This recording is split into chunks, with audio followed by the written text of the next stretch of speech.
to support the platform just in case anything like this happens again, you can do it by way of PayPal, Patreon, Cash App, and also by the Anchor.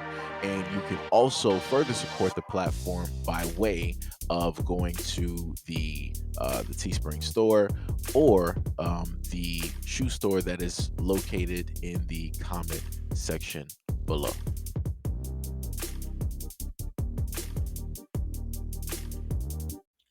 I forgot I have to give my normal warning on this video. In no way, shape, or form is this to throw any type of hatred or anything like that towards a specific community, but it is to shine a light and to talk about the things that don't realistically get highlighted by way of said community and also the media as a whole.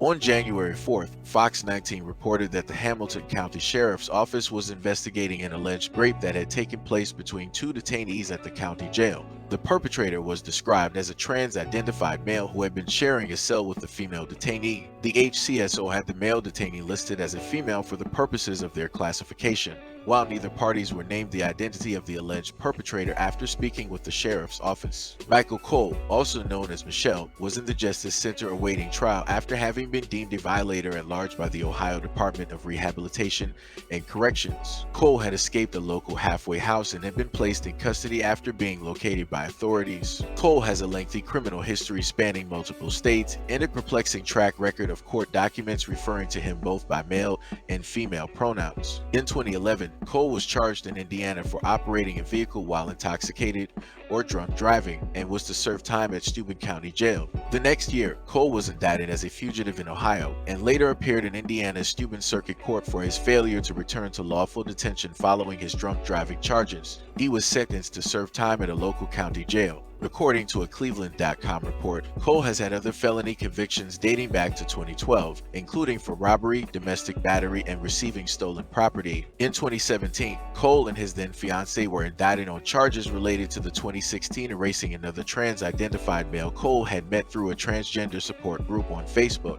The victim, Brandon Brandy Bledsoe, had agreed to meet with Cole in person for drinks at a local bar in Akron, Ohio on the night of October 7, 2016. The next day, Bledsoe's body was found discarded at a residence in Cleveland's East Side. The Bledsoe was found by a 5-year-old boy while he and his 12-year-old brother were out riding their bicycles. The victim died of an injury, but the medical examination also indicated trauma to the head. Court documents from Cuyahoga County, where the murder took place, were very carefully worded and suggested some confusion as to what pronouns to use to reference Cole. At the time, it was reported that Cole not exclusively identify as a man or a woman. Cole was then sentenced in 2018 to serve 6 years in prison for the charges of tampering with evidence, obstruction of justice, and gross abuse of a corpse. The charges for aggravated murder and 2 felonious assaults were nullified. Presiding Judge Pamela Barker referred to Cole with her pronouns and stated that the defendant is a transgender individual, but official court documents still listed his gender as male, and he was initially sent to serve his sentence at Lorain Correctional Institution for Men. At some point during his detention, Cole was transferred to a women's institution. A 2020 letter from Cuyahoga County Court denying Cole's motion for judicial release was addressed to the Dayton Correctional Institution, a facility which houses female inmates. Following the January 4th rape allegations, Cole was moved from the Hamilton County's jail back into the custody of the Ohio Department of Rehabilitation and Corrections. Despite being booked as a male under his male name, Cole is at the Ohio Reformatory for Women, a female facility. Confirmation from the ORW that Cole arrived to the facility on January 6th and is currently pending a return violation hearing. An ODRC spokeswoman had previously confirmed that Cole is being housed in the infirmary and is separated from the general population at the women's prison. He will be at this facility serving the remainder of a sentence that expires soon. Cole's expected release date for the 2018 charges associated with the erasing of Brandy Bledsoe is Monday, January 30th, 2023, but as the investigation into the alleged rape continues, he may face new charges in coming weeks. Following the alleged January 4th rape, the victim immediately reported what had happened to a corrections officer. She stated that she had woken up to Cole's hand over her mouth in an apparent effort to silence her during the ordeal. She was taken to the University of Cincinnati Medical Center to be examined by a side nurse examiner. While Cole reportedly told detectives it was not physically possible that he could have raped the woman, court documents reportedly containing photos of censored were obtained by investigators. Cole also told detectives that his classification had been sorted out at the state level and that he was a female. You know, the interesting thing about this is that I'm just trying to figure out, how was it possible um, that this is even able to take place? How is this even, in a sense, even allowed? Why is this even a thing?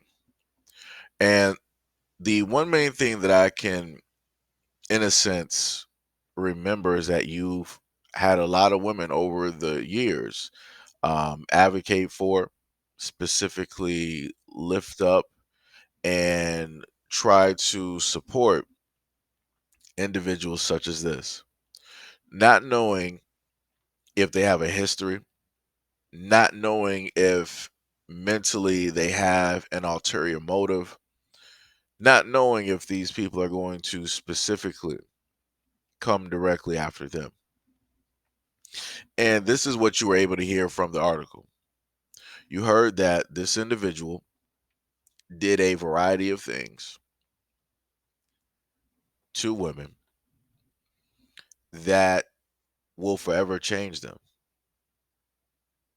And I'm just trying to figure out, why is it that people from that community, or technically that grouping in general, right? Why is it that they are not shining a light and talking about a lot of these stories? Why are these stories never put on the airwaves? Why are these stories never put on the front of newspapers or blog sites, right? Why don't you see people with millions of subscribers, the millions upon millions of subscribers?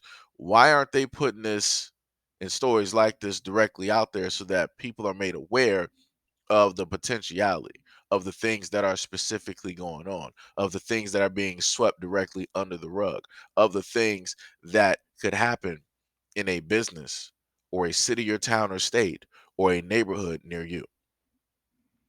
This is, again, the reason why I brought you guys a story that had to do with the other individual um, that ended up going to a women's locker room, and it seemed as though that the individual was not fully clothed, and a a teenager ended up bringing that up to a town hall meeting, and you saw protests basically erupting in that state, in that area, for people that were either for the individual or against the individual.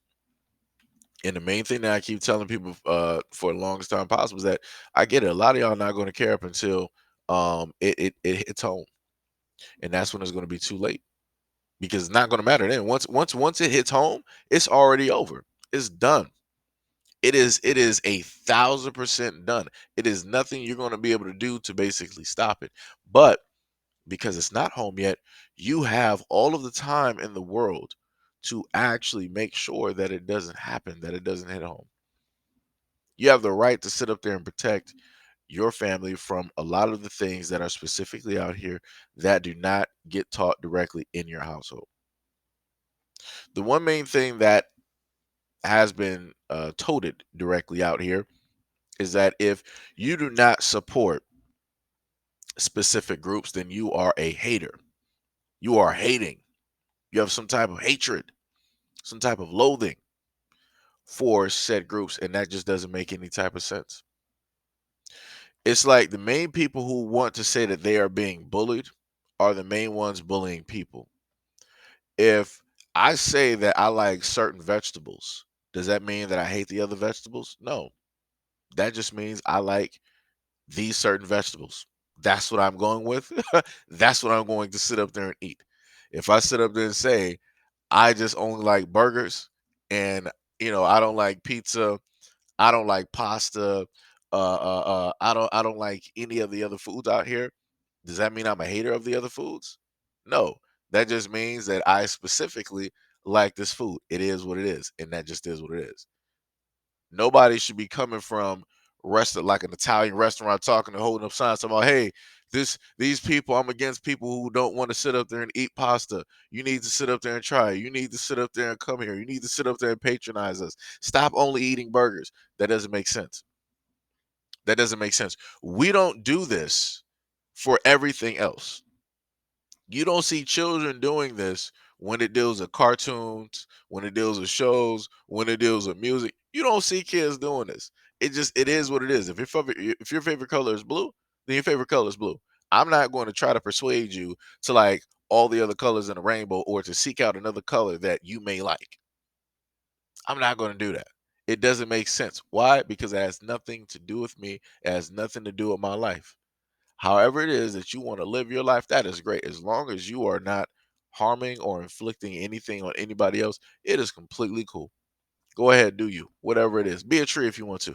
Be a rock if you want to. Be a zebra if you want to. As long as you are not trying to influence and as long as you're not trying to browbeat or bully other people into seeing eye to eye with you or to believe whatever it is that you believe in, like I said again, I'm completely fine with it. But the moment in time that it comes to a point where there are dangers there, both outward and hidden dangers that are not getting talked about, that are not getting exposed, that are not being validated, that are not being highlighted, that are not examples are not being made in order to showcase the potentialities. That's when we have a deep problem. That's when we have a deep problem. Like I said before, it's amazing to me that said community does not directly call this out, but yet if a heterosexual male were to have said something that might seem a certain type of way or it might make people feel a certain type of way, automatically they're talking. It's all over social media. It's on mainstream media. People are asking to cancel. People are trying to get his information to call his job and everybody else that he's associated with and all this other stuff. Magically, all that can happen. But magically, they won't try to cancel this person. They won't try to kick them out of the group. They won't try to take away that title. They won't try to highlight them. They won't try to get their information or let everybody know what it is. Mainstream ain't sitting up there highlighting and talking about the story or anything like that either. Ain't that something? But yet, these are the people that said that they care about everybody. I guess not.